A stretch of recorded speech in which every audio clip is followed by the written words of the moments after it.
Ah, o João já entrou, já vou inserir. Conversa, o pessoal tá entrando. A Andréia, vi que entrou também. E aí, Oi, tudo bem? tudo bem com você? Tudo jóia. Eu estava. Então, valeu. Eu vi, você entrou e logo em seguida a Andréia acabou de entrar, a Andréia A Andréia, ela Martelli. aí do Paraná? Isso, lá da Unioeste. Maravilhosa, amo! Inclusive, né, para o pessoal, a gente se conheceu num evento organizado pela Andrea, né? E que eu nem lembro o ano, na verdade. A Andrea depois pode escrever aqui, que eu não lembro que ano que foi. Cascavel, certamente, né? Que Foi ela em Cascavel, mas eu é não a lembro. zona da Andréia, né? Isso, e aí eu só não lembro o ano que foi, mas foi lá na Unioeste. E André, você lembra o ano? Comenta aí pra gente. 2014. Uau! É, já tem um 2000, tempinho, né? pois é. E eu tava Mas te stalkeando aqui agora nas redes sociais, Rick. Eu tava aqui vendo aqui o teu canal. Inclusive, eu tô muito interessado num vídeo aqui de um mês, que você postou um mês atrás, a live de poliamor. Eu quero ah, ver depois. Eu legal. quero É, estudar mais sobre isso. isso, até inclusive a gente fez um. Eu falei com a Carla sobre isso, até comento daquele vídeo que a gente gravou no congresso, né? E eu tenho estudado um pouquinho assim, mais sobre o assunto, até para escrever mais, né? E que eu acho que precisa, né? A gente está precisando de falar. E eu tô vendo o pessoal entrando, e hoje a gente vai falar de um tema que chamou bastante atenção, né? De falar sobre a adolescência, né? E Sobre sobre HIV, caraca, a gente está tendo a conferência de AIDS, maluco. As notícias mais incríveis estão saindo agora nessa semana. Tá muito massa. Pois é, pois é. E hoje, inclusive, é uma data, né, que eu até assisti alguma coisa na TV, né, de 30 anos da morte do Cazuza, né? E 30 Não anos, sabia. exatamente hoje. E aí eu falei assim, nossa, né, na nossa live, então acho que é legal a gente relembrar dessa, né, dessa data que Olha. Não, e olha que louco. Ó, hoje, dia 7 de julho, realmente, falecimento, ele morreu há 30 anos atrás. E é interessante que hoje teve lá na conferência, lá, uma conferência online que está tendo, a conferência de AIDS, né, que é aquele maior evento de AIDS do mundo, onde foi anunciado, apresentado os resultados de uma pesquisa brasileira falando sobre uma pessoa que pode ter sido curada do HIV sem o transplante de medula que era necessário nos dois primeiros procedimentos, né? Então hoje é um dia realmente muito especial, né? De um sim, cara que encampou a luta muito forte, assim, na luta contra o HIV, contra o preconceito, ele sofreu pra caramba, enfim. E sim. olha só que notícia boa, né? Exatamente. Eu depois eu até deixei aberto aqui a página do seu canal para eu comentar de algum dos seus últimos vídeos aqui e que acho que é legal para o pessoal conhecer, que talvez muitas pessoas não conheçam o canal, né? Então, para dessa temática que eu acho que é tão importante, né? João, e a gente vai falar, né, de adolescência de um modo geral, mas focar principalmente nessa questão que a gente levantou, né, de se adolescente é irresponsável, que é na verdade, assim, nós fizemos um questionamento, mas é uma afirmação que tem surgido na sociedade, né, de se pensar do adolescente, que todo adolescente é irresponsável, e a gente vai fluindo a conversa, o pessoal vai participando também e mandando as É uma perguntas. provocação, né, Rick? Eu acho que é uma Sim, provocação que a gente está fazendo sobre esse tema, né? Que muitas vezes os jovens, os adolescentes, apesar de a gente não ser jovem e adolescente, a gente não está falando de um lugar de fala dessa juventude, a gente já foi jovem e sim. já foi adolescente, e nós hoje somos profissionais. Então, assim, a gente pode falar sobre isso, né, com liberdade, sem estar ocupando o lugar de fala de ninguém, que também aqui nesse caso eu acho que todo mundo tem que falar de tudo. E justamente para falar sobre isso, discutir, né? Levar para os adultos, né? Essa discussão. Sim, e é interessante quando você diz assim que não é o nosso lugar, né, de fala, mas a gente também já vivenciou essa fase, mas eu comento e já publiquei sobre isso, que principalmente na educação, o que a gente mais se discute, e eu tenho o costume de ouvir muito os professores falando assim: eu não vou falar de sexo, eu não vou falar dessas temáticas com os adolescentes, porque ó, eles já sabem muito mais do que a gente, eles já nascem sabendo, né? E eu, até mesmo por pesquisas que eu fiz e por um estudo mesmo, eu sempre abordo assim, falando para o pessoal assim, que isso é uma mentira, né? A gente acredita. Primeiro que eu acho que é muito cômodo para o professor ou para os pais falarem isso, assim, tipo, Isenta, né? porque a partir do momento que eu penso, né, que eu levanto essa hipótese de que eles sabem mais do que eu, para que eu vou falar do assunto, né? Então já é uma forma assim de eu deixo de falar e deixo as coisas como estão, né? E aí a gente vai ter uma situação que eu sempre eu trabalhei muito com adolescente, né? Faz 5, 6 anos mais ou menos que eu estou só no ensino superior, mas eu trabalhei muito com adolescente. Eu dou aula desde os meus 18 anos, né? Então já tem um tempinho aí. E aí, João, e é uma coisa que daí a gente pensa assim, poxa, tem muita informação hoje? Tem muita informação. Mas será que esses adolescentes estão, de fato, conseguindo captar ou buscar essas informações adequadamente, né? É porque ter muita informação não quer dizer que é muita informação de qualidade e não sim, quer dizer que isso seja bom também, né, Rick? Porque sim, assim, quando tem muita informação, é muito mais coisa para você filtrar, absorver, então sim, também pode ser um problema, né? sim, com certeza. Porque assim, a gente tem muita. Hoje, a gente sabe que se jogar no Google qualquer questão, você encontra lá receitas de todas as formas, né? Só que realmente, assim, de que forma que esses adolescentes estão buscando isso? Ainda mais hoje que a gente vive num período de fake news, né? Que são informações. E aí, quando a gente vai debater questões da sexualidade, isso é muito importante, né? Então, o nosso papel hoje é um papel de orientação, né? De tentar levar o mínimo de informação, porque eu vejo assim, eu lembro no meu canal, quando as pessoas. Eu fiquei muito chocado, eu confesso, quando me perguntaram assim, me mandaram nas perguntas lá dos comentários: como se coloca preservativo? Eu falei, gente, ainda tem gente me perguntando como se coloca preservativo. Aí eu fiz o vídeo e teve muita gente questionando. E curioso, assim, do tipo, nossa, essa pontinha do preservativo serve para isso, né? E aí eu cheguei à seguinte conclusão: qualquer pergunta que me fizessem no canal, eu iria fazer um vídeo. Porque se tem um perguntando, significa que Não tem é só um. muita. Não é Exato. só um, né? E quando a gente fala da sexualidade em si para o adolescente, a gente está falando de uma questão que essa sexualidade ela marca exatamente uma grande fase da adolescência. Assim como a transformação física, a psicológica, a social, mas a questão da sexualidade é muito característico nessa fase, né? Deixa eu só travar aqui, porque o pessoal está comentando, senão a gente vai perder, né?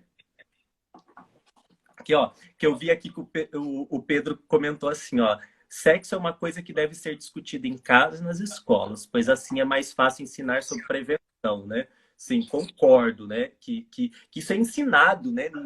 A gente não nasce, a gente precisa aprender sobre isso, né?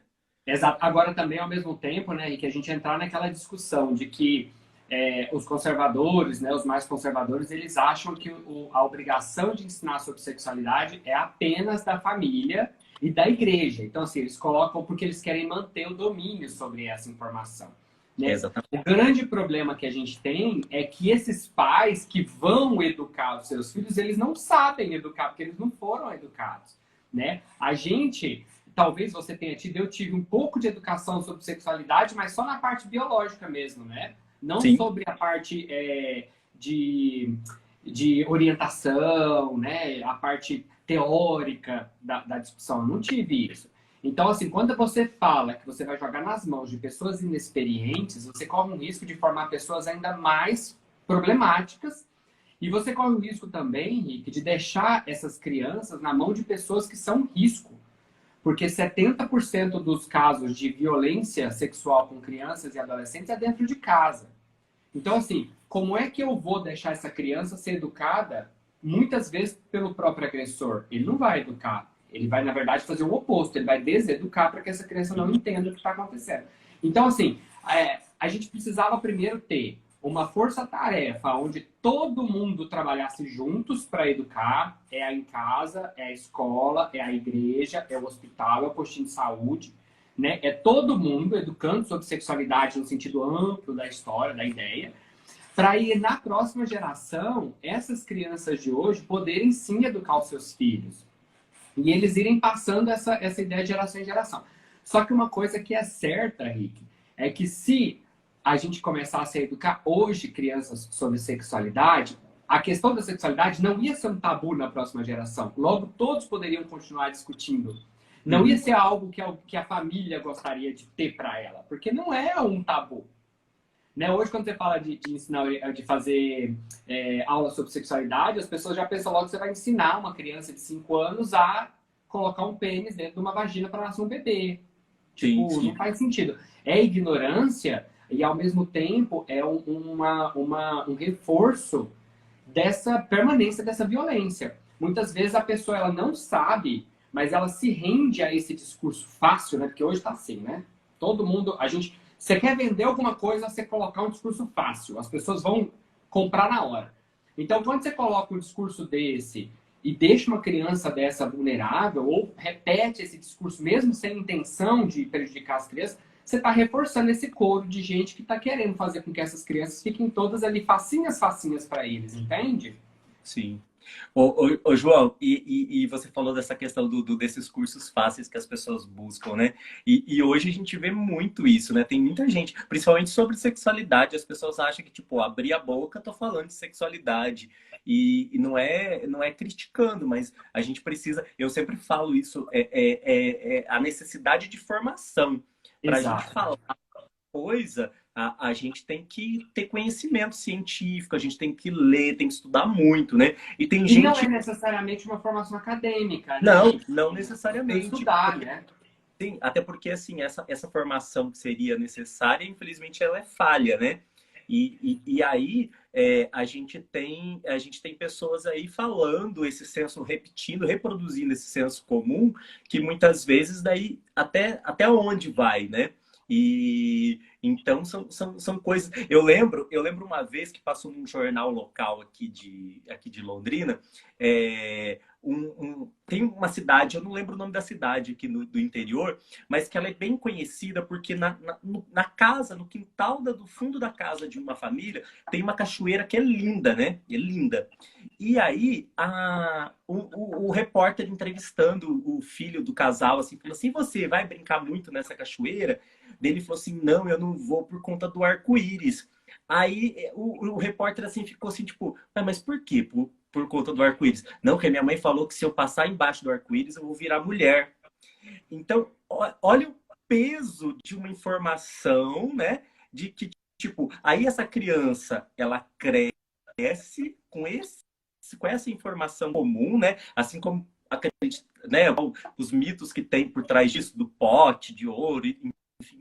E aí também se acreditava nisso, né? Olha só, talvez por uma brincadeira que a mãe, ou até mesmo uma forma dela falar assim, ó, não vai uso que ela poderia ter falado isso. Não, ela preferiu usar uma questão de gênero ali que, tipo, ó, você passou ali, você vai virar Exato. mulher, né? Então, olha Exato. É isso, né? esse o risco. Né? Porque o que era para ser uma brincadeira, talvez inofensiva, acaba gerando nesse garoto, se ele, um momento da vida dele, ele se entende um pouco diferente do padrão, essa criança, essa jovem, esse adolescente pode surtar. Né? E aí, Sim, quando a gente entra na parte do adolescente, né, da irresponsabilidade do adolescente, né, qual foi a palavra mesmo que a gente usou do tema? É tudo irresponsável? Foi irresponsável mesmo, que a gente, inconsequente. Quando a gente fala do jovem como inconsequente, né, e, usando o HIV, sim. está me ouvindo? Hello? Jesus, está travando.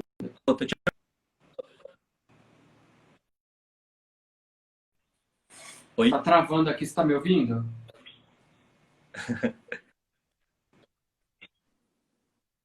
Não, então, e quando a gente traz essa ideia e reforça essa... Ih, gente, que bosta. Tá me vendo?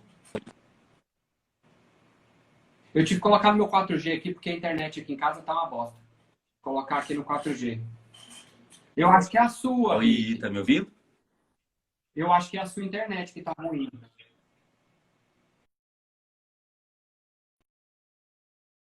eu ver aqui.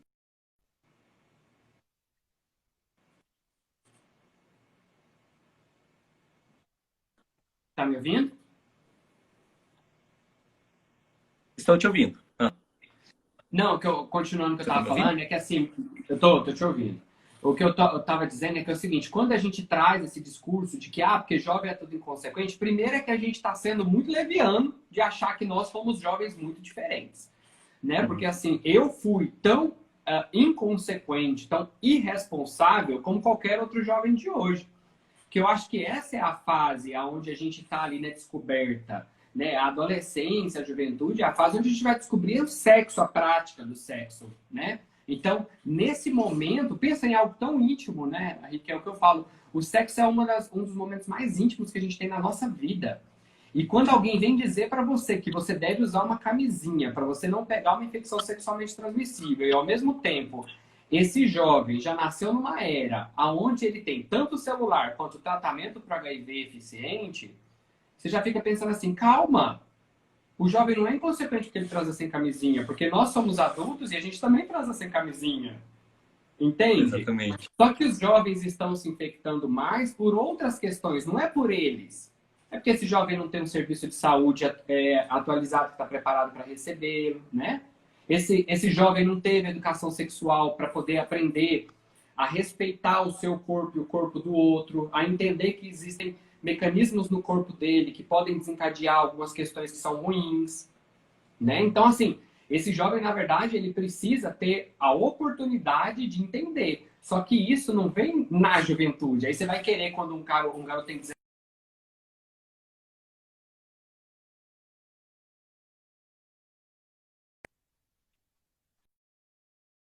Eu queria viver a minha vida do jeito que eu quero viver a minha vida hoje, né? Isso é muito complexo. Eu acho tão desagradável quando as pessoas falam, por exemplo, assim, que os jovens, hoje os jovens tá aumentando o número de HIV entre jovens porque eles não viram o horror do HIV na década de 80. Tá, eu vi e foi isso, me infectei. Então, assim, tipo, quer dizer que eu fui negligente?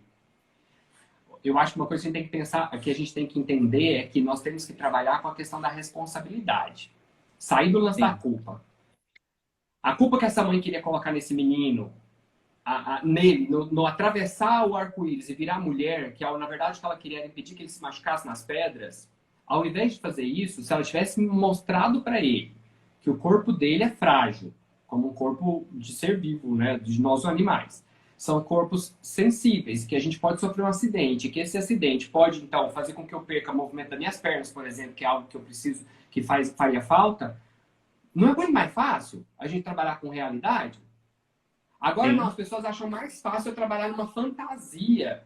É essa fantasia de vender, por exemplo, a negligência do Estado em tratar a sexualidade, enfrentar mesmo parte da sociedade e ensinar a sexualidade nas escolas para crianças, para que elas entendam que o corpo dela é sagrado, vamos colocar sagrado entre aspas, que o corpo é dela, que ela tem que aprender a respeitar o corpo da criancinha, do coleguinha, para que quando esse jovem, adolescente, estiver ali maior e mais adulto, ele vai poder escolher o que ele quer para a vida dele com mais autonomia, sem estar sendo ditado o tempo todo. Né? Porque se eu não gosto hoje de receber ordem, meu amigo, quando eu era adolescente eu gostava menos ainda, vai se danar. Não vem querer me dizer o que eu tenho que fazer. Oi, gente, minha conexão aqui caiu, mas já estou de volta. Mas consegui, antes de encerrar, consegui salvar para a gente não perder depois, para quem não assistiu. Então, deixa eu inserir aqui o João. Pera aí.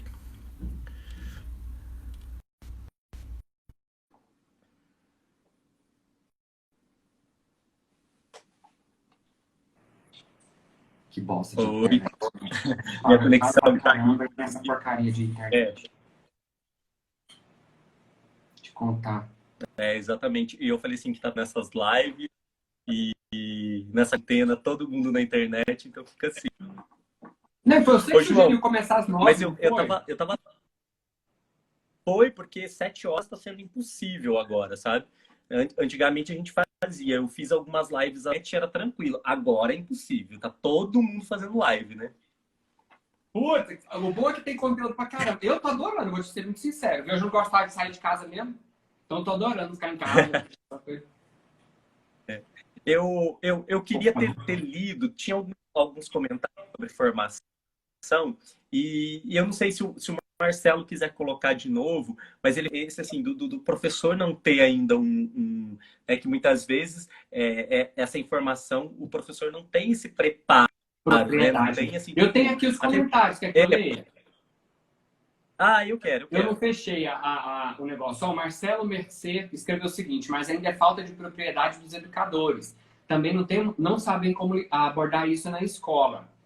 Aí a Mônica Isso. Martinez Rezende disse: minha terapeuta, maravilhosa. Deveríamos ensinar sobre amor e não sobre gênero. Sexualidade. Sexualidade trata de Sim, afeto. É isso. É que, na verdade, sim. quando você vai falar de sexualidade, você trata de afeto, de relacionamento, de respeito. Né? E nessa parte, você não vai falar para crianças sobre sexo, né? Você vai ensinar quando tiver a idade adequada sobre a genitália como parte do corpo biológico, do mesmo jeito que as mãos têm a genitália. E aí, quando você chega lá nos 12, 11, 13 anos, é que você vai falar da questão do relacionamento afetivo e sexual. Então, assim, tem hora para tudo. A Deia Martelli, Deia, maravilhosa, o maior desafio da educação sexual é a visão reducionista da sexualidade. Exatamente isso que a gente está falando, né? De pensar na É, ideia ampla. Só que isso, Rick, é trabalho de gente muito poderosa que quer manter as pessoas ignorantes. Existe hoje sim, é meio bizarro assim, mas no mundo inteiro está acontecendo, né? Uma onda conservadora onde a ideia é manter as coisas do jeito que são, não é à toa que se chama conservador. Por mais que as pessoas é, conservadoras tentem justificar, porque a gente quer só que as coisas mudem dentro de um quadrado, igual o Reinaldo Azevedo sempre fala, eu gosto muito dele, apesar de não pessoalmente, eu não gosto muito pessoalmente do Reinaldo Azevedo, eu gosto das ideias dele, as minhas, mas são muito bacanas que eu gosto disso. Mas ele diz que mudar dentro desse quadrado. Eu discordo, porque eu acho que quando você restringe o direito do outro, você não é direito seu restringir o direito do outro. Né? Eu não posso.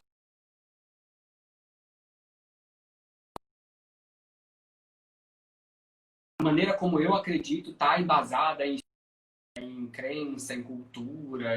O respeito aí é maior. Deixa eu ler aqui outras coisas. Aqui, o Caetano Mondadori, daqui de Goiânia, lindo professor também. Ensinar sobre gênero é ensinar autoaceitação. Autoaceitação é também amor. Autopreconceito, né? Sair da ideia de culpa. E deixa eu ver aqui. Quem mais deixou algum comentário? Rick, é o seu mesmo que tá travando, viu? O pessoal tá falando aqui. Pronto, deixa eu ver se eu consigo aqui. Vou entrar nessa nova conversa. E aí? Tá me vendo? tá. Deixa eu ver aqui. Olha só. O T. Casarim, ele está dizendo o seguinte. Além disso, a psicologia escolar muitas vezes foca demais em problemas de aprendizagem e não tratam sobre sexualidade nas escolas. Então, o Rick, você quer falar sobre isso? Você ouviu o que eu li? Não ouvi, que travou aqui. Eu tô É que tentando foi até o ver comentário a do T. conexão aqui, mas não. Foi o comentário do T. Casarim, que ele disse que, além disso, a psicologia escolar muitas vezes foca demais em problemas de aprendizagem e não tratam sobre sexualidade na escola. Eu acho que, na verdade, não é uma limitação e nem um problema da psicologia dentro da escola. Eu acho que o problema é a resistência da sociedade mesmo. E esses profissionais quisessem trabalhar dentro da escola, eles não iam conseguir, né? Porque Eles estão sendo o tempo todo pressionados. Eu me lembro de uma vez que eu fui dar uma palestra, eu dei esse termo, mas eu fui falar numa escola de jovens, mas era assim, tipo, jovens de 12 a 17 anos. Gente, para manter a atenção desses jovens, tu tem que ter muito jogo de cintura. O que acontece é que a menina veio me chamar antes da conversa e veio me dizer o seguinte: João, olha só, eu queria te dizer para você não falar sobre isso, isso, isso e isso. Eu falei, ué, mas quantos anos tem esses jovens? Não era para falar de camisinha, não era para falar a palavra pênis nem vagina. E aí eu falei assim, mas quantos anos o pessoal que tem aqui vai ter? Porque eu pensei, vão ser crianças, e realmente criança não dá pra você falar esse tipo de coisa, né? Vou ter que falar outra coisa, sei lá, vou ter que me virar de outra maneira. E aí ela falou entre 13, turma do sexto e sétimo, sétimo, oitavo ano. Mas era tudo gente de tipo 3. Mas esses garotos já estão transando há muito tempo. Ela, ei, mas aqui os pais, eles reclamam. Aí eu fiquei pensando assim, cara, fofo que é bacana da parte da escola de procurar junto, mas é muito complexo, né? Quando os profissionais ficam com medo dos pais, que eles não podem falar sobre pênis e vagina e camisinha, quando numa aula de sexualidade, de prevenção de IST, era sobre isso que eu ia falar. Eu não posso falar das 3 principais coisas que envolvem isso, né? Tirando anos, que eu nem tinha pensado em falar anos, mas eu tinha pensado em vagina, pênis e camisinha. Então eu não podia falar sobre isso. Eu falei, aí fica difícil. A gente não vai conseguir fazer, né? Mas eu fui lá, fiz, foi super difícil manter o foco dos meninos, mas enfim. É complicado, né? Como o T. Casarim falou aqui, mas essa é a realidade. Ó, Sim, eu lembro por exemplo, me ouvindo? pode falar. Por exemplo, eu trabalhei nessas escolas estaduais e desde sempre eu trabalhava com essa temática e nem por isso eu tinha muitas vezes liberdade para trabalhar sobre esse assunto, sabe? Porque, embora eu quisesse, soubesse da importância, mas eu tinha uma hierarquia também dentro da escola que se a direção não me permitisse, a equipe pedagógica não me permitisse, eu não poderia, eu me sentia preso ali, né? E era muito difícil, porque e ao invés deles poderem pensar assim, poxa, nós temos uma pessoa que trabalha com isso, vamos aproveitar, vamos sugar ao máximo tudo que ele tem para oferecer. Mas não, isso não acontece. Então realmente é uma questão. E uma coisa importante que ele disse, essa questão da psicologia escolar, que ela se preocupa muito mais com a questão do aprendizado do que as questões da sexualidade. Se trabalhássemos, né? Olha o Marcos Ribeiro acabou de entrar. Se trabalhássemos se a gente trabalhasse as questões da sexualidade, que a gente vai muito além desse sexo, mas a gente vai trabalhar a questão afetiva, a aprendizagem consequentemente melhoraria, né? Mas ninguém consegue colocar na cabeça, tá todo mundo. Infelizmente, essa concepção biológica, né? Por quê? Porque eles vêm dessa.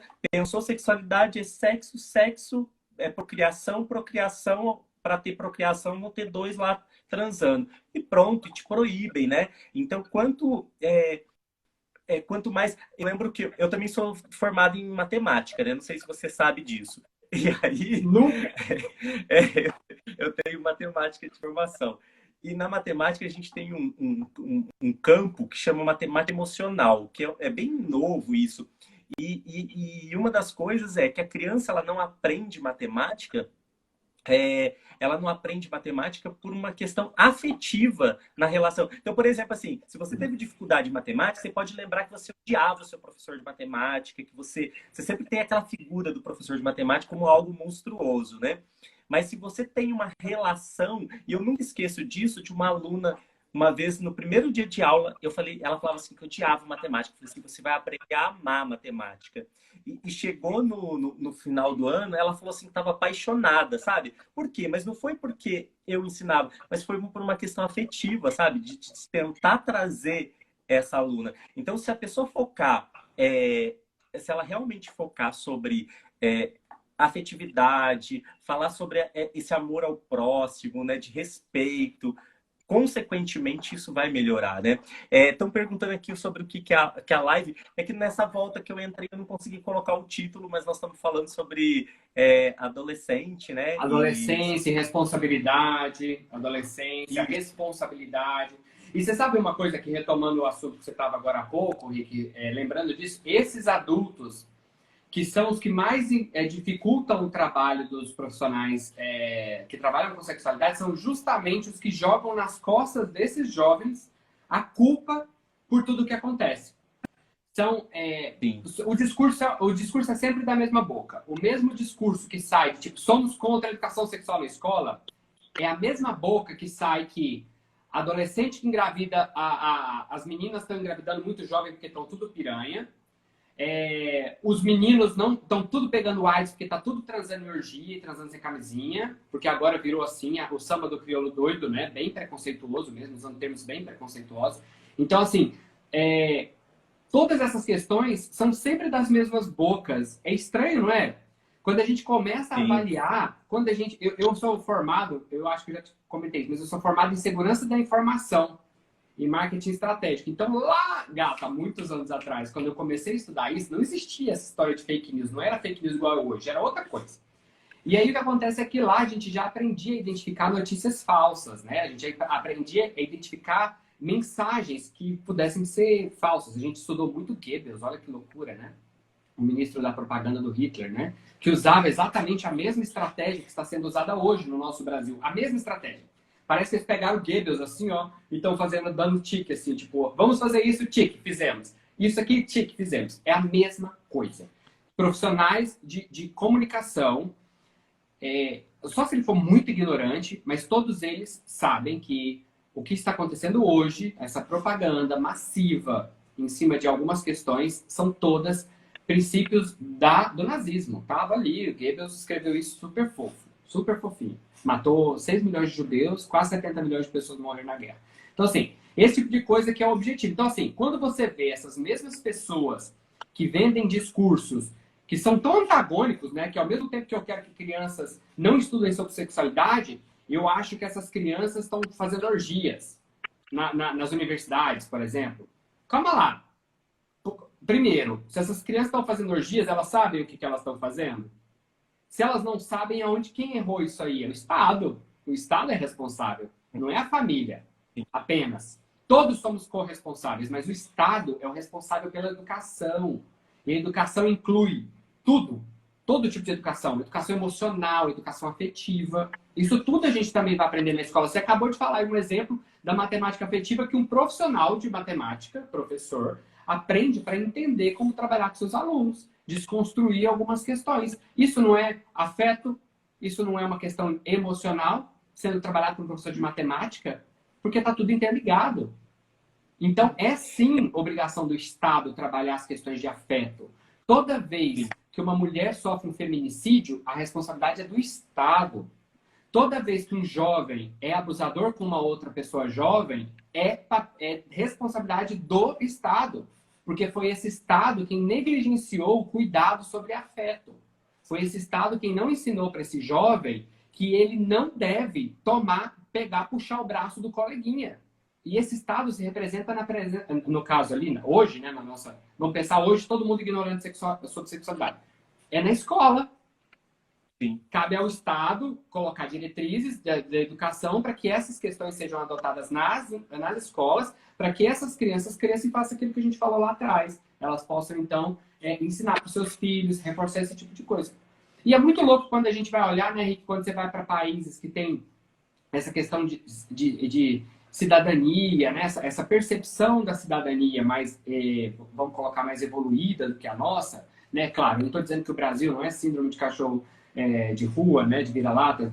O que eu estou querendo dizer é que tem países assim, que estão há 1000 anos trabalhando a questão da civilização já do jeito que a gente é hoje. Enquanto nós estamos há 350, 400 anos, né? Trabalhando essa questão. Então, é muita diferença. Então, quando você vai olhar lá nesses países, não é tanto tabu. É engraçado que eu estava na Alemanha, agora até um rapaz aqui falou, né, sobre a minha bagunça lá na Europa. Eu estava na Alemanha e eu não comentei com o pessoal que eu vivia com HIV. E aí um dia a gente falando de trabalho, eu comentei lá que eu tinha um canal no YouTube. Aí o pessoal falou assim, ah, é? Canal no YouTube? Você fala de quê? Eu falei, falo de HIV, não sei o quê. Ah, mas você fala de HIV, por quê? Você trabalha com isso também? Eu falei, trabalho, eu vivo com HIV há 19 anos, aí todo mundo, ah, tá, não sei o que, legal, tá, e é isso, tipo. Aí depois, um dia, eu fiquei curioso, eu perguntei pra uma brasileira, falei assim, gente, será que o pessoal ficou meio bolado de me perguntar alguma coisa? Aí ela já tava lá há mais tempo do que ela, falou assim, não, João, aqui as pessoas simplesmente não se importam com isso, porque isso não é da conta deles. Né? Eles não se importam. É até um problema para mim, tá? E vou ser muito sincero. Essa coisa de não se importa, de tipo, tomar ou deixa eu mal quietinho, não. Eu gosto de gente em cima, eu sou desse. O meu afeto eu trato desse jeito. Então, assim, é um problema para mim, mas para eles não é. Porque lá a gente se discute. E outra, não é um país maravilhoso, não, tá? Sul, ali da Alemanha principalmente, nazismo, pensamentos nazistas estão voltando com tudo. Existem pessoas que sofrem agressão na rua, mas eu estou comparando dizendo que lá eles têm um trabalho já nessa coisa da educação sexual desde muito pequenininho, muito, muito forte. E os pais também fazem tudo isso, porque os pais foram educados, né? Nessa questão. Sim. Então hoje todo mundo trabalha junto. Sim, e eu falo assim que no Brasil essa questão assim é tão forte, é cultural mesmo, porque o brasileiro ele consegue ao mesmo tempo tão erótico em alguns pontos que na mesma extremidade ele consegue ser conservador, né? É então muito louco isso, cara. Isso é muito louco. Ô, Rick, você sabe que eu tava falando isso essa semana? Gato, olha o que acontece. Eu vou falar do Rio de Janeiro porque eu vivi lá 10 anos e eu sei como que funcionam as coisas, tá? Eu não tô esculachando o Rio de Janeiro, não. Eu tô usando como um exemplo. Isso é fato, não é opinião apenas. Mas também é opinião. O Rio de Janeiro é um estado onde as pessoas se divertem muito. Carnaval no Rio de Janeiro é um dos lugares mais animados, né? Festas no Rio de Janeiro são as mais animadas. Praias no Rio de Janeiro são uma das mais frequentadas. As pessoas andam de biquíni, né? Às vezes fazem até topless na praia. É um pessoal de uma visão muito para frente até a página 2, meu amor. Porque as pessoas que eles costumam, por exemplo, eleger para os seus representantes são um exemplo claro da sociedade extremamente conservadora no Rio de Janeiro. Ao mesmo tempo, é uma sociedade onde sustenta... Eu estou usando o Rio como exemplo, mas isso acontece no Brasil inteiro, tá? No mundo inteiro, mas aqui no Rio especificamente, porque é mais famoso, né? Fica mais famoso. Mas no Rio, eles, por exemplo, elegem pessoas que são os representantes de tudo que há de errado, né? E mesmo sabendo dos erros que essa pessoa faz, eles continuam elegendo essas pessoas. Por quê? Por uma tentativa, na minha opinião, é a pura opinião, numa tentativa clara de manter esse povo ignorante. Existe uma tentativa muito grande em manter essas pessoas como dependentes de um Estado muito poderoso ou de uma milícia muito poderosa, né? Que lá é assim. Lá você pode escolher. Se você quer viver por exemplo, numa comunidade, uma amiga minha que mora numa comunidade, ela falou para mim assim, João, falando sobre HIV, ela falou das dificuldades, ela falou assim, só que é mais fácil trabalhar a sexualidade em lugares, em comunidades onde tem traficantes. Aí eu falei, ué, mas e a outra? Qual seria a outra? Ela falou, a outra é milícia. Ela falou, a milícia é mais difícil. Então, quando você vai escolher morar num lugar que não é uma zona muito privilegiada no Rio de Janeiro, você pode escolher entre morar numa zona de tráfico ou numa zona de milícia.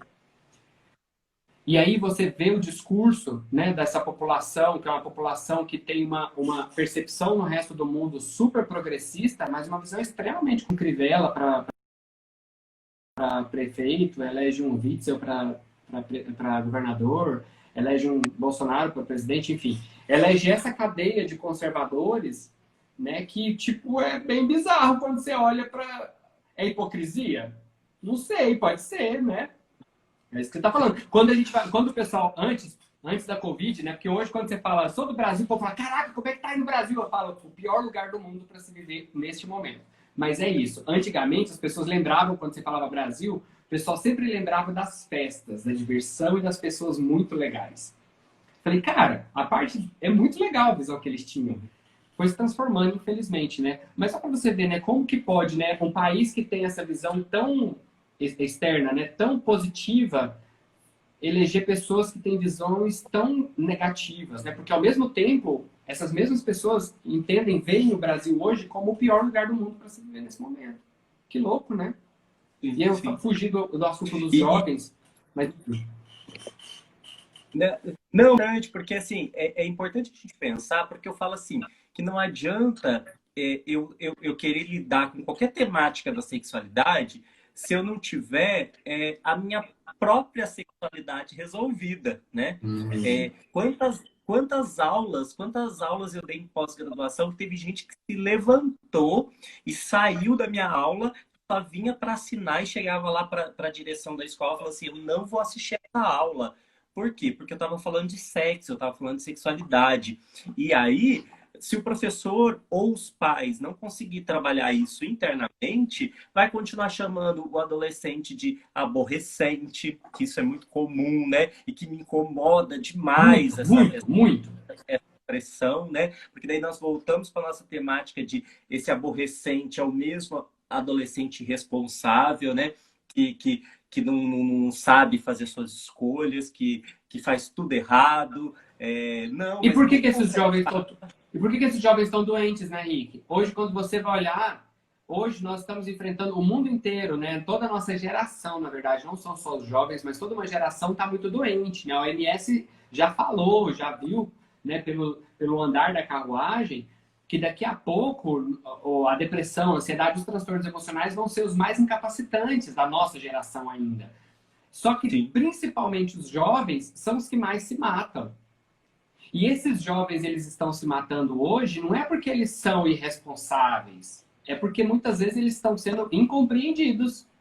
Esses jovens estão sendo tratados como inconsequentes, como irresponsáveis, quando na verdade o que eles querem é só ter autonomia sobre a vida deles.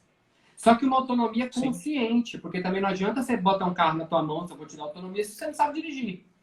Você precisa ensinar sim. esse indivíduo a ser um cidadão, uma pessoa, né, que consiga lidar com as suas questões emocionais.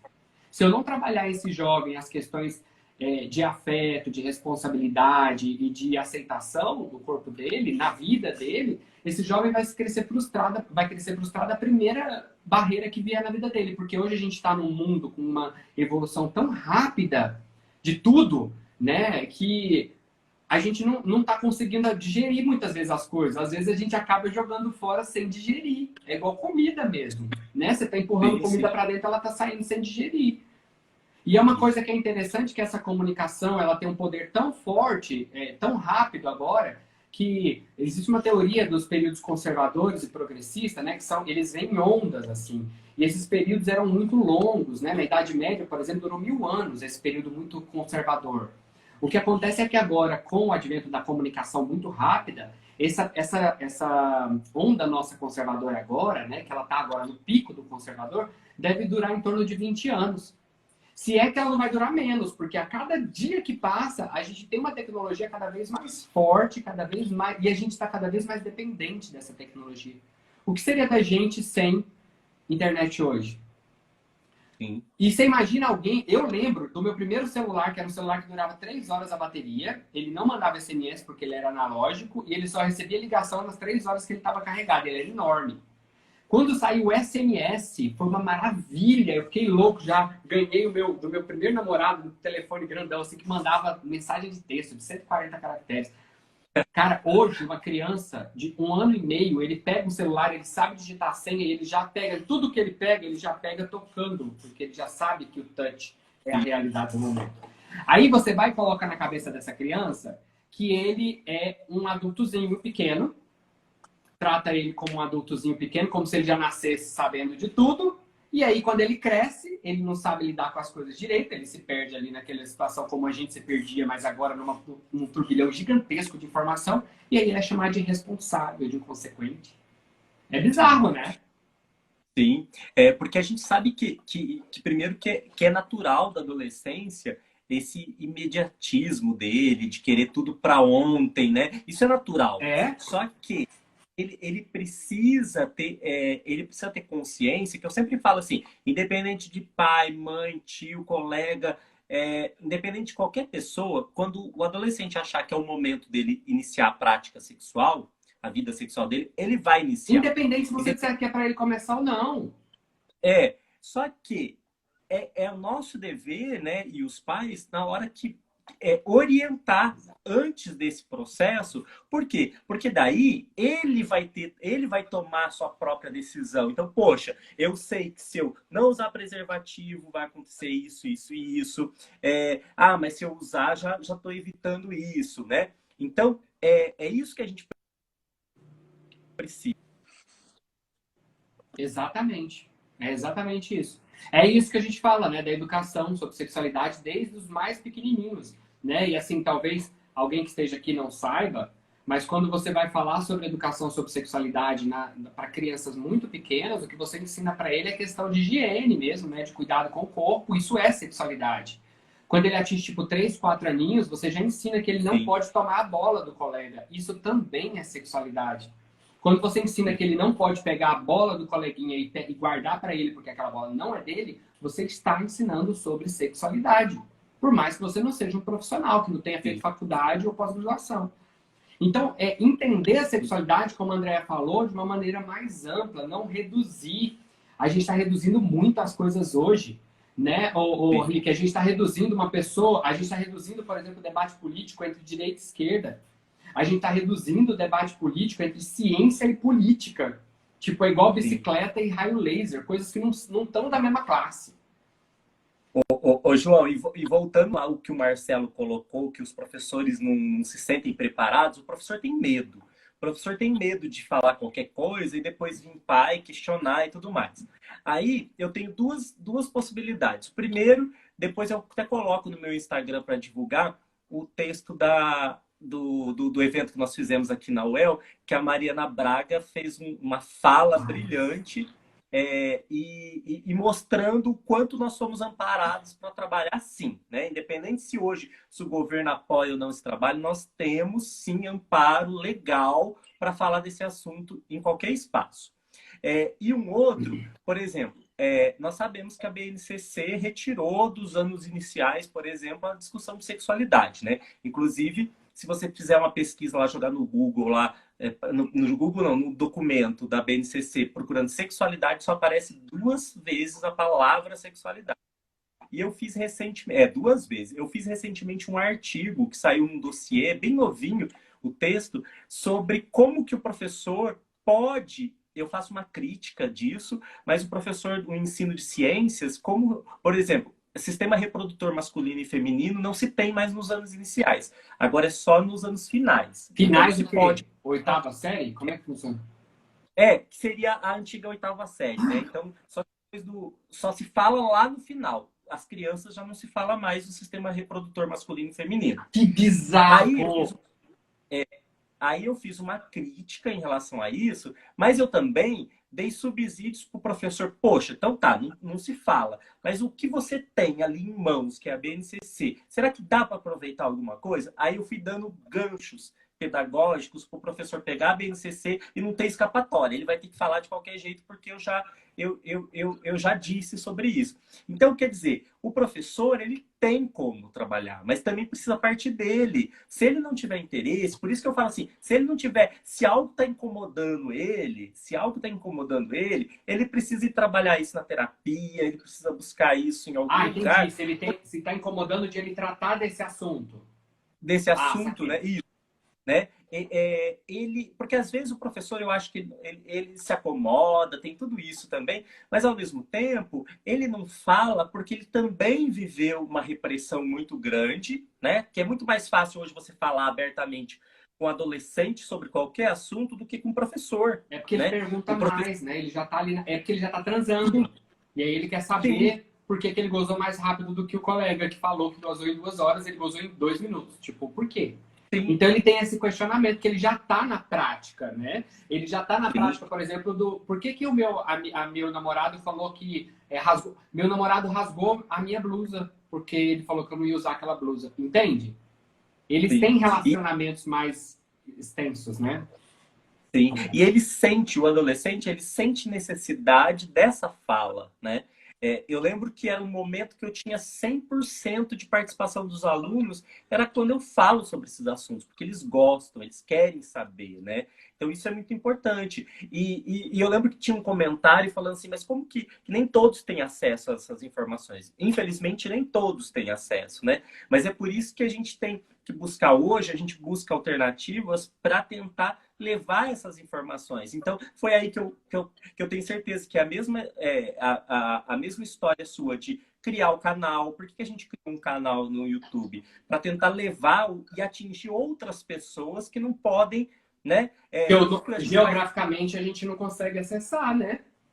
A internet ela não tem tanta barreira, né? Tem a barreira do acesso à internet, né? Que ainda é uma realidade, sim, mas é mais amplo, mesmo com essa barreira, do que o acesso geográfico que a gente tem. Sim, e a gente consegue atingir, né? Porque a gente, ainda que administra o canal, a gente vê assim tamanho que ele consegue atingir e a gente tem possibilidade de passar uma informação talvez tão rápida, mas que que para a gente é muito simples, mas para o outro, aquilo ali eu salvei a vida dele, né? Então são informações assim que a gente precisa. Então a gente precisa buscar alternativas, né? E eu acho que a gente não pode se acomodar, né? Não, e é salvar a vida mesmo. O que você está falando é de salvar a vida, a gente está falando de salvar a vida mesmo. É de uma pessoa, por exemplo, que acabou de um jovem de 17 anos, com o menor de idade, que acabou de descobrir o HIV. Você imagina esse jovem, porque a informação, mais do que a internet, a informação é privilégio, sim. Sim. O que era para ser um direito, porque eu também falo sempre que é muito perigoso a gente tratar o que é direito como privilégio. Porque, por exemplo, quando eu digo que estudar numa boa escola é um privilégio, eu esqueço que isso é um dever. Isso é uma obrigação do Estado. Logo, eu tratando como privilégio, eu posso ser visto como alguém privilegiado. Então, o Estado pode tirar. Entende? É direito. Todos têm direito a uma educação de qualidade. Transporte. Todos têm direito a um transporte.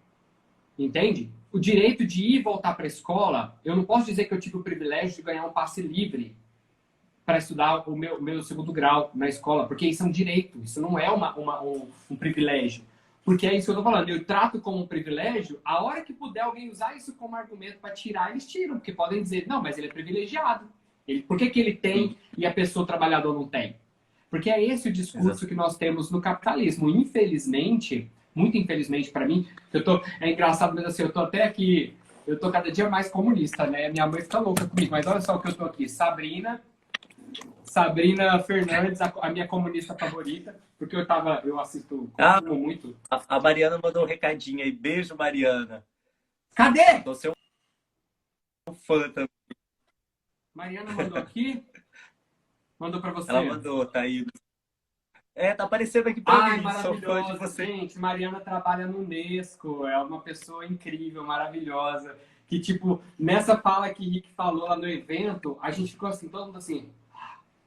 E assim, entender também, Rick, voltando naquela fala que você falou dos professores, né, da gente entender que também é compreensível quando um profissional, ele cansa, né? É compreensível, não é o desejável. Né? Eu queria muito que os profissionais pudessem ser resistência sempre, mas eu super entendo e compreendo quando eles não conseguem. Por uma questão mesmo do capitalismo, que eu acabei de falar e estou misturando tudo agora, é bom que eu já puxei a comunista ali para trazer isso. A ideia do capitalismo que tem isso, do poder muito grande. Né? Quem manda é a hierarquia que você citou. Então, o dono da escola particular, ele vai mandar. E eu tenho que obedecer. E por mais que existam leis e regras e normativas e direitos, muitas vezes o que manda é a ordem que vem de cima.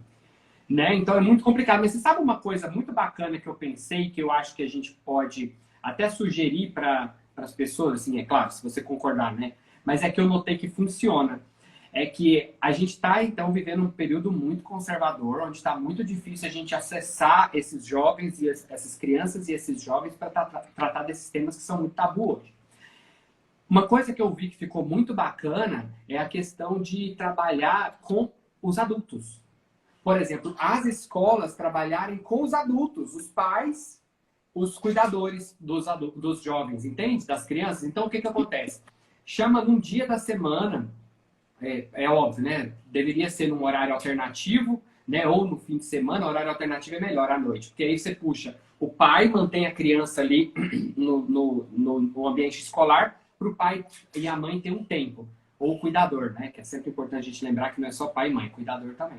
Então, para que o cuidador pudesse receber essas orientações sobre sexualidade, né? Orientações, por exemplo, que podem evitar que essa criança seja vítima de um abuso, né? Orientar, por exemplo, um avó a identificar quando ela perceber que aquela criança de 5 anos está hipersexualizada, tem alguma coisa errada nisso aí. Uma criança que com 5 anos fica fazendo brincadeira sexual, falando termos sexuais demais, isso não é natural. Isso pode ser um indício de abuso. Então, é uma coisa que eu acho que pode funcionar. Eu já vi essas estratégias em alguns lugares, no Brasil ainda não vi. Mas eu vi isso acontecendo onde eles chamam os pais. Então, assim, vamos fazer na terça-feira, das 19 às 20 horas, vamos ter uma reunião com os pais sobre cuidado com... E aí, gato, não coloca sexo na palavra, nem fala sexualidade, não. Porque ninguém vai. Ninguém vai. Então, fala assim, cuidados, por exemplo, evitar violência.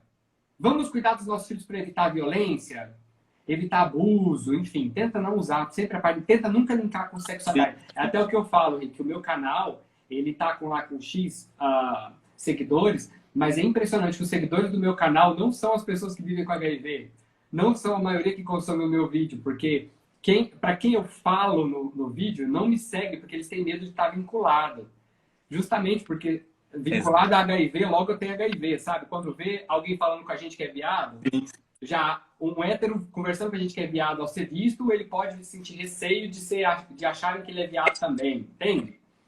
Então, esse tipo de coisa que talvez possa funcionar, né? Quem sabe a gente fazer, imagina se a gente tem semanais ou quinzenais sobre abuso, sobre cuidados com as crianças, cuidar da higiene. O mais famoso que eu nunca vou esquecer, que era Lávio Pinto, lembra? Claro que você lembra, né?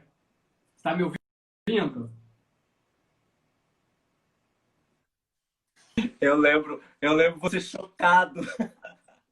Então, cara, maluco, pensa na quantidade de gente que perde o pênis, que corta o pênis por causa de câncer ou de problema, por falta de limpeza. Então, assim, tratar desses assuntos com as famílias, né? Os adultos, por que não? Talvez funcione, hein? Quem sabe essa experiência também funciona aqui, hein? A gente podia bem pensar num projeto assim. Vamos fazer juntos? Vamos fazer. Ô, João, e deixa eu comentar para o pessoal que eu vi que tem bastante gente que não, né? Assim que eu vi que o pessoal me perguntando aí que te conhece, não me conhece, né?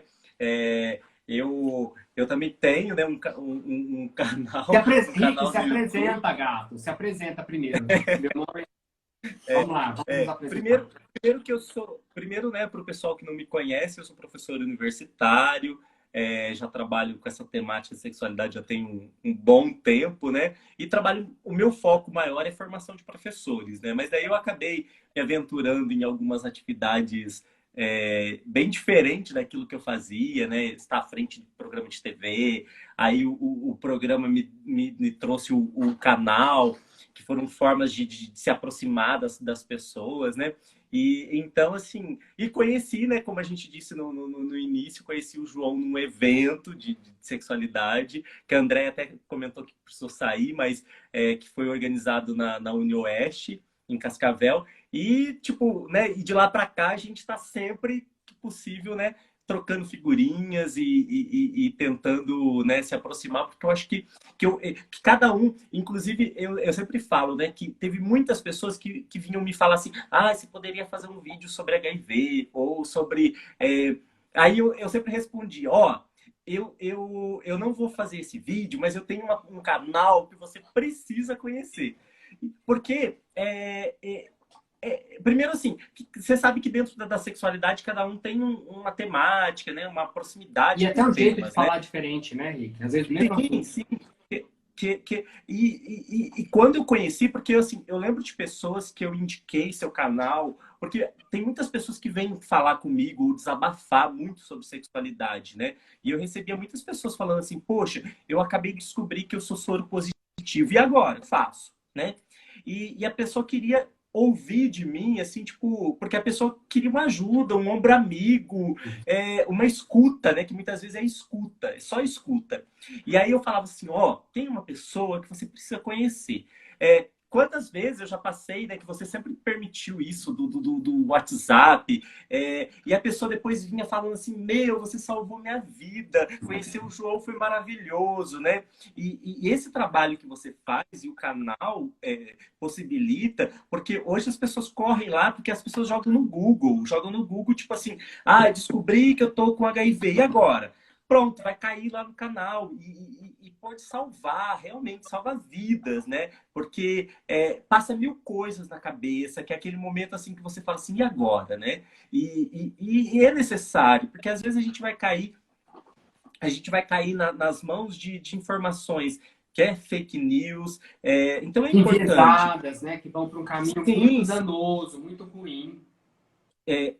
então eu acho assim que as pessoas precisam conhecer, assim como o seu canal, eu vi até inclusive agora o que você postou recentemente, né? Que sobre a PrEP, né? Que impede 3 a cada 4 infecções pelo HIV. E aí, E a esse gente eu fez ainda um não vídeo vi. sobre PrEP, juntos. Sim, sim. A gente fez um vídeo, a gente tem, na verdade, a gente tem 2 vídeos É. juntos, né? E o pessoal, assim, eu acho que é muito importante, né? São questões, assim, que... Então, são temáticas. Então, o pessoal que quer saber sobre HIV, corre lá pro seu canal, né? Que tem muita informação, tem muito vídeo. E são informações de uma pessoa que se dedica, né, a buscar essas informações, né? Porque às vezes as pessoas, eu vejo assim que o pessoal, o que mais bomba na internet são talvez aqueles sites. O meu foi bloqueado, né? O meu canal eu não recebo monetização nenhuma, né? Porque eles falam que eu falo de coisa de assunto. Ah, você deve ter. Filho, se você fala alguns termos, igual esse vídeo, eu queria inclusive já te pedir, eu posso colocar esse vídeo, organizar ele para colocar no meu canal do YouTube? Pode, pode, pode.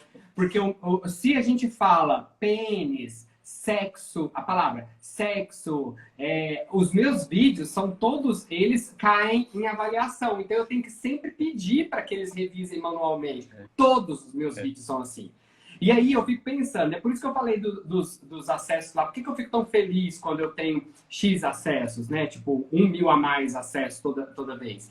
É porque, cara, isso é uma vitória pra gente que fala sobre isso, porque a gente faz por amor, gato. E foi a minha Sim, sim. terapeuta, a minha psicóloga, quem me convenceu, quem me ensinou, quem me explicou, né, e fez eu perceber que, na verdade, quando eu preparo um conteúdo de qualidade para os seguidores do canal, na verdade, é algo que eles merecem, porque eles estão procurando informação. E se eles estão confiando a mim aquela informação, é meu dever de procurar a informação correta. Aí eu busco aquilo que você falou lá atrás, no início da nossa conversa. As pessoas, elas precisam ter responsabilidade sobre o que elas falam, né? Quando você entra pro ativismo, né? Porque isso é um ativismo, que você faz ativismo de convidar para live, essas coisas, não é algo que você está sendo remunerado. A gente não é remunerado no YouTube. Essa vida é muito glamurosa do lado de fora. Aqui dentro é pauleira. Então, o que acontece é que esse tipo de coisa, eu até me perdi. Ah, minha terapeuta falou que quando uma pessoa vai, então, acessar um conteúdo nosso, ele procura um conteúdo de qualidade. Então, a gente tem, sim, uma responsabilidade muito grande. Então, a gente precisa estudar sobre o assunto. A gente estava até falando numa outra live sobre ativismo com um amigo meu que é ator e ativista, e ele a gente falando sobre isso, né? Que as pessoas muitas vezes eles acham que é só ir para a internet e falar um monte de besteira. E aí o que acontece é que ele fala essas besteiras e ele está influenciando na vida desse cara que te falou que estava com HIV e que você salvou a vida dele. Do mesmo jeito que ele te agradeceu que você salvou a vida dele, ele podia ter entrado num buraco sem fundo, saca? Então, assim, a gente precisa ter muito cuidado. E quando a gente está trabalhando com adolescência e com jovens, Rick, eu acho que a gente tem que tomar um cuidado mais especial ainda. Porque esse jovem, ele está na descoberta dele, né? Ele está na formação dele, na formação final, né? Vamos colocar ali como um indivíduo, a parte humana dele. Né? Então, ele tá terminando a formação dele, que ele está começando a descobrir como que ele gosta.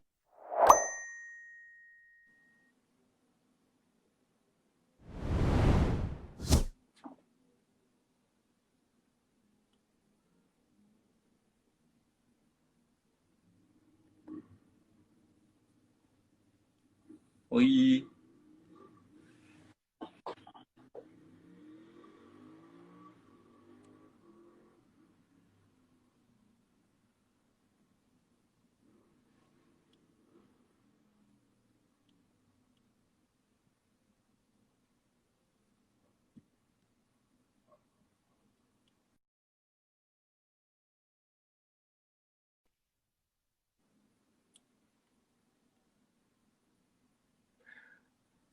Acho que a conexão. Deixa eu chamar o João aqui de novo.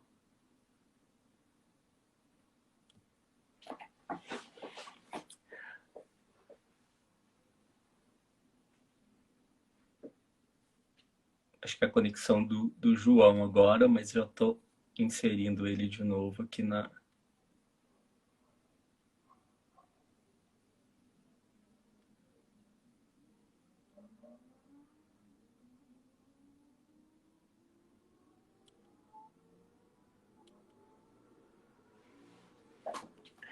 Oi, João. Será que agora Ih, conectou? gente, eu não vou Conectou. conseguir, viu? A internet vai ficar uma bosta, que vai travar de novo. Ah, não, mas vamos, que também a Já gente deu a hora também. mas João, então fica aí a dica para o pessoal, então o Super Indetectável, então, para E conhecer do o Rick canal. Desidério, Ricardo Desidério. Agora você mudou, colocou Ricardo Desidério. Porque na verdade foi, na verdade foi bem inicial e depois eu não consegui mudar o nome depois do boom do Lávio Pinto, sabe? Então daí ficou Ricardo Desidério.